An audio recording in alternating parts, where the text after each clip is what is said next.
Welcome to Hard Talk. I'm Stephen Sacker. This year marks the 50th anniversary of one of the most remarkable feats of exploration in the history of humankind, the Apollo 11 mission, which landed men on the moon. I'm in Florida to meet one of the crew members. While Neil Armstrong and Buzz Aldrin were setting foot on the moon's surface, Micheal Collin was piloting the command module, which got them all home. So 50 years on, how does he reflect on the significance of that extraordinary mission? Micheal Collin, welcome to Hard Talk. Thank you very much, Stephen. This year marks the 50th anniversary of the historic Apollo 11 mission, which you were a key part of. It means the spotlight is back on that mission, it's back on you. How do you feel about that? There were three of us, of course, on that flight. Neil Armstrong, Buzz Aldrin, and I. Three very lucky people. Neil Armstrong was born in 1930, Buzz Aldrin 1930, Mike Collins 1930. Three quite different people. Neil Armstrong didn't like the spotlight. Buzz Aldrin does like the spotlight. Mike Collins doesn't like, with all due respect, sir, Mike Collins doesn't like the spotlight either. And yet, here we are, and we're going to talk about what happened in 1969. Do you talk about it with an enduring sense of pride? Oh, very much so. I mean, I was very proud of the job that the three of us did, getting us to and from the moon. That trip is a very long and fragile daisy chain, and the links are very fragile, and we were able to keep them all intact, do our jobs properly. But more than the three of us, there were almost 400,000 Americans working on Project Apollo, and I thank them. They're the ones who don't get recognized. I want to take you back actually quite some time before the mission, before those amazing pictures of the footsteps on the moon.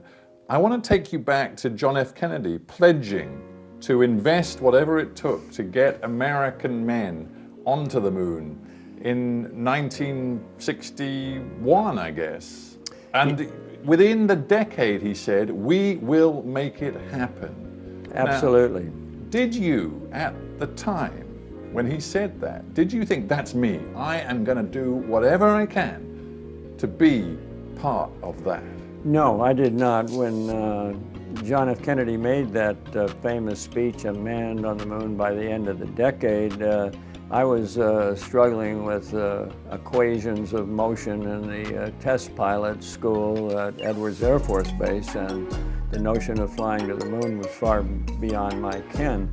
Once I did join the space program and become part of Apollo, as the months went by, I thanked John F. Kennedy more and more, because the stark simplicity of his mandate was wonderful for us. We could quote John Kennedy and we could get things done. We could accelerate people. We'd tell people we've got to have this by day after tomorrow.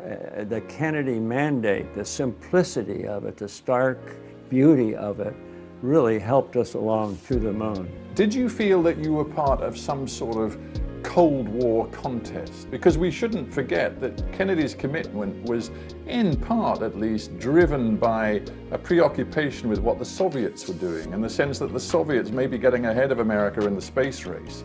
This was America's determination to fight back. Did you feel like a cold warrior, in a sense? Yes, a little bit.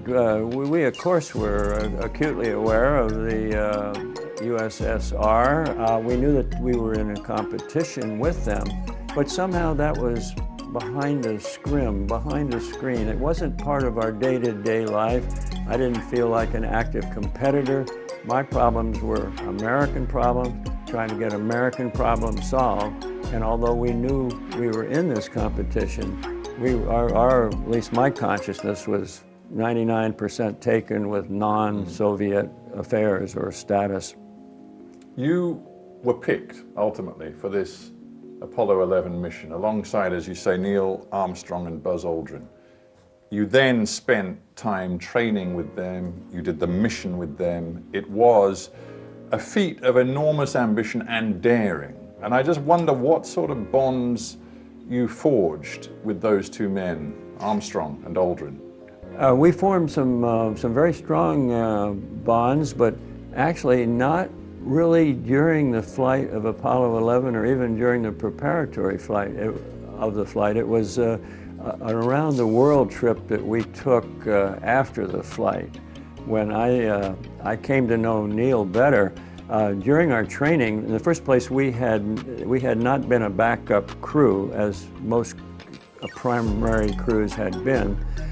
So we just got to know each other in the 6 months before the flight, which is a short period of time.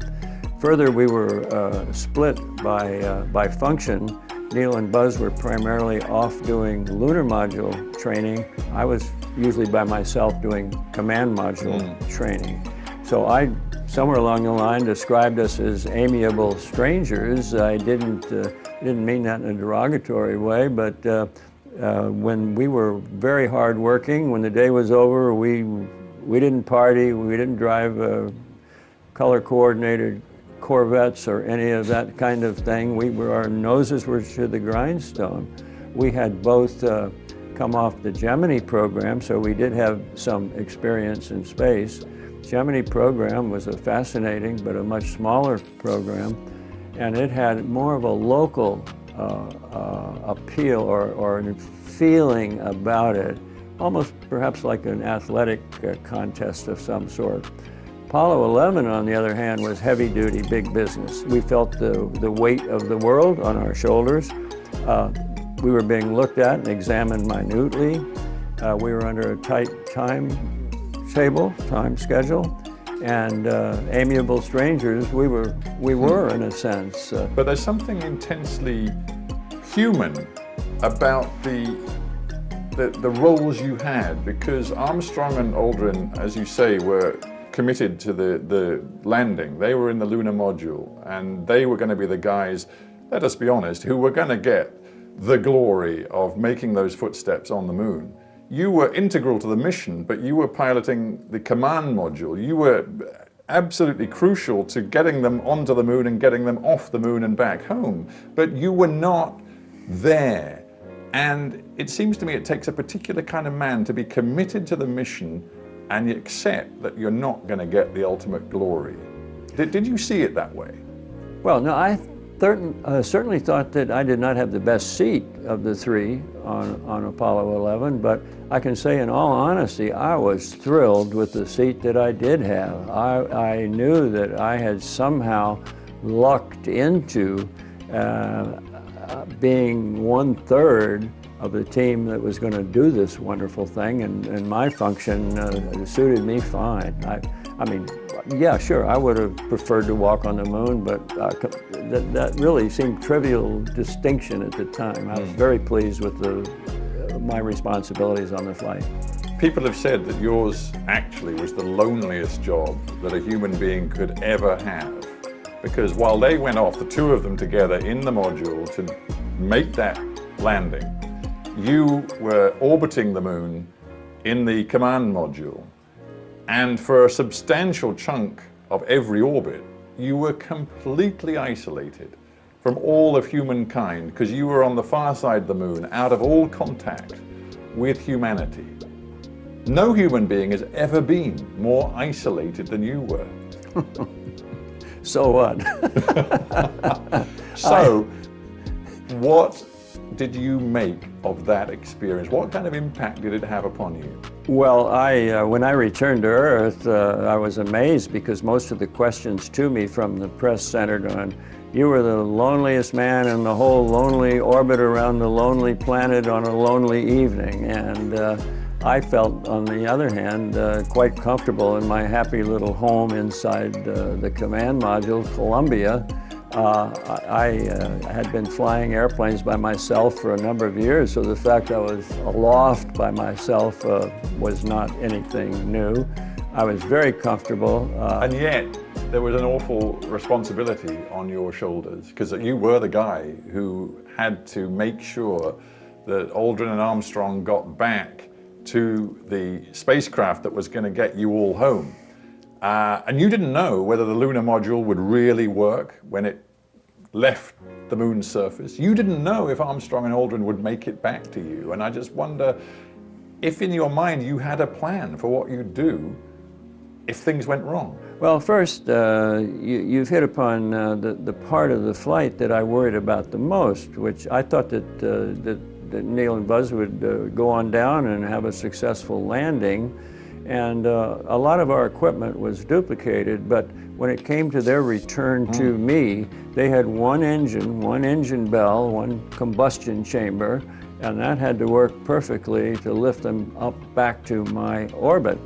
I had around my neck an 8x10 notebook, which had in it 18 different possibilities for how we would bring those two vehicles back together. If everything went according to the textbook, it was fairly simple and something that we had practiced over and over in the simulator. Did you ever think what it would mean for you if you'd had to return to Earth without them? Yeah, sure I did, but only in the most abbreviated form. I mean, at first I was not going to commit suicide. I was coming home by myself. I would be a marked man for the rest of my life. I knew that. And I didn't dwell on that, but I was quite aware of that fact. Did you, as other astronauts have discussed, and of course back in 1969 there were very few men who'd had the experience that you were having of seeing our blue planet from space. Did you find it changed your view of humanity, of our place in the universe? Yes, I believe it did. If there's any part of the flight of Apollo 11 that sticks in my memory, it is the memory of a little tiny thing that you can obscure with your thumbnail, blue and white, the white of the clouds, the blue of the ocean, just a trace of land, gorgeous, very shiny, bright background, totally black. I will remember that all my life, and it leads one to consider, well, is it so pretty? Is it so quiet? Is it so pristine? For some reason, the word fragile came up out of the murk somehow. I know not how, but I thought, God, it's a fragile little thing, isn't it? And well, in the 50 years since you had that special view of our planet, do you think we human beings have respected and understood that fragility? No. No, I don't think so. When we flew to the moon, the population of the Earth was about 2 billion, and it's sneaking up now on 8 billion. And that growth is willy-nilly, without any consideration for the support that that additional number of people requires from the resources of the Earth. No, I don't think we ever consider that. Let me ask you, if I may, a personal question about that return to Earth. You were perhaps at that time in 1969 the 3 most famous men on the planet. You had achieved something which men had dreamed about. I mean, mankind had dreamed about for so long, and you had delivered it. And yet afterwards, it cannot have been easy to handle both the adulation and the intense focus and spotlight upon you. Buzz Aldrin has been open about the difficulties he had in coming to terms with it. He said, I'd been to the moon, I had traveled around, but what on earth was I going to do next? Did you have a feeling like that too? Not really. I bailed out of the space program before Apollo was over. I felt that the first lunar landing had fundamentally done what John F. Kennedy had asked us to do. I went on to other jobs. First I was Assistant Secretary of State. Later I was director of the National Air and Space Museum. Wait, let me interrupt, because both of those extremely important jobs with a great deal of responsibility. But if you had stayed, I think most people who know NASA well think there's little doubt that you could have commanded your own Apollo mission. You may well have stood a chance in the years that came to have walked on the moon yourself, and you walked away from that possibility. Why? Oh, a whole host of reasons, some of them professional, some of them personal. I think the personal ones at that time probably weighed more heavily on me than the professional ones.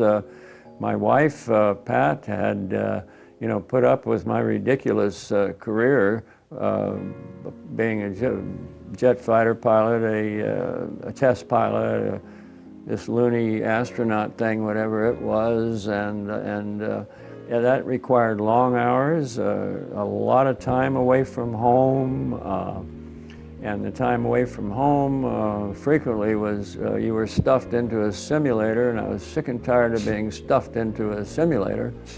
And I felt that I had upheld my end of the bargain with NASA. I didn't feel like I owed NASA anything, nor did they owe me anything. But any regrets at all that you did not pursue that opportunity? Oh, sure. But my luck had endured, and this was time for it to end. And yeah, sure. But did I look back when Gene Cernan, my good friend Gene Cernan, stepped out onto the lunar surface? Did I feel a sense of green envy? You didn't think that could have been me? I maybe thought that, but I wasn't, green with envy or anything like that. It was not a strong feeling. No, I made my decision. I was happy with my decision. I was now living in Washington, D.C. with a decent job. My family situation was good. So I had no cause for any great regret.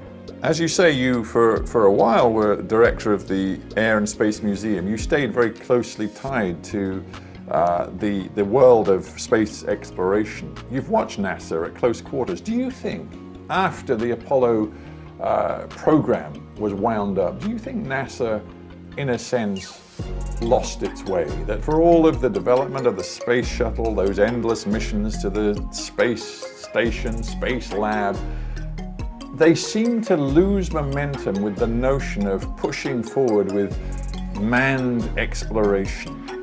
Do you think that they made a big mistake?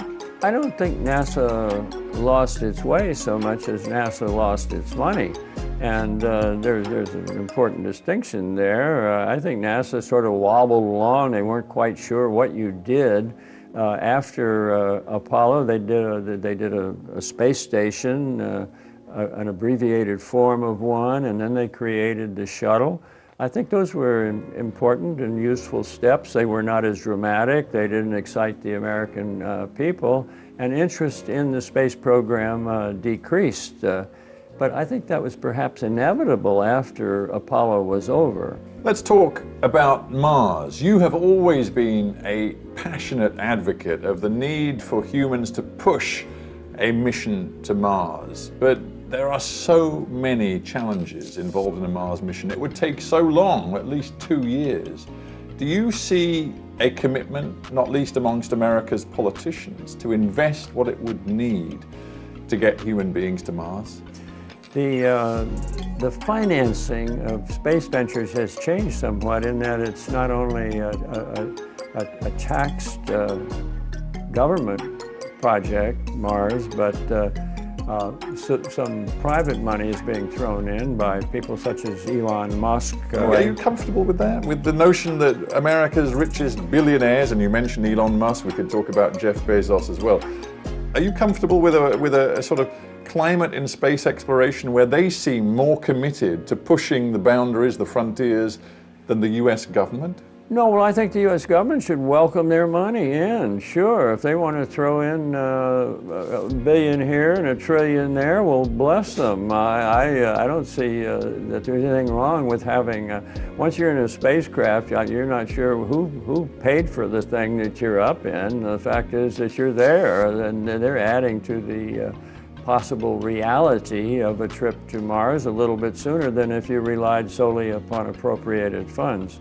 Isn't the truth, though, that if we, the human species, are serious about the next phase of space exploration, which will be mind-bogglingly expensive and technically extraordinarily challenging, it can really only happen if there is cooperation between all of the biggest powers, that is the United States, China, and Russia.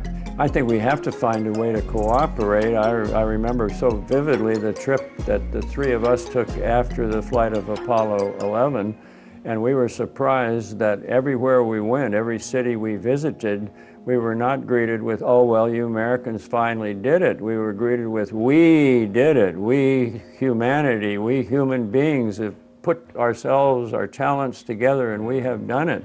And I think that we have to build on that spirit, which was ephemeral. But Xi Jinping, the president of China not so long ago, talked about China's space dream. We saw just a few months ago the Chinese, with a remarkably detailed technical achievement, putting a rover on the other side of the moon, something that hadn't been done before. I mean, there are people in Washington, D.C. extremely nervous about Chinese intentions in space. Do you think they've got a point? Well, the Chinese, I think, certainly pose a problem. I think the fact that they landed on the backside of the moon is not an extraordinary technological achievement, but some of the things that they may learn there will be extraordinary. Some of the minerals, for example, that can be mined from the backside and brought back will be very, very valuable. And I think so we in the United States have to worry more about China as a competitor. How we overcome that, I don't know. I don't think we do it by increased tariffs. I think we have to somehow get the Chinese and the Russians who inhabit this little tiny fragile planet to join with us in friendly, not hostile space ventures. And when history books come to be written maybe centuries from now, when we look back at the arc of human achievement over a very long time span, where do you think landing on the moon, putting men on the moon and seeing them walk on the moon will sit in terms of milestones achieved by our species? I think two flights were very important, Apollo 8 and Apollo 11. Apollo 8, which didn't land on the moon, but was the first human vehicle to exceed escape velocity, was very important, perhaps as important as Apollo 11. Apollo 8 was about leaving. Apollo 11 was about arriving. 100 years from now, I'm not sure which historians would be prevalent in an argument whether it's more important that we left or more important that we arrived. I think both of those were monumental achievements, and they will be remembered as we proceed toward what I hope is Mars. And if we can leave for one and arrive with another, I think we can do the same thing. Although I may contradict myself and say that the first flight to Mars may be intentionally a one-way flight. So it would be leaving only and not well, leaving and arriving. Mike Collins, I thank you very much for being on Hard Talk. It's been a pleasure talking to you. Thank you. Thank you, Stephen. BBC is my favorite.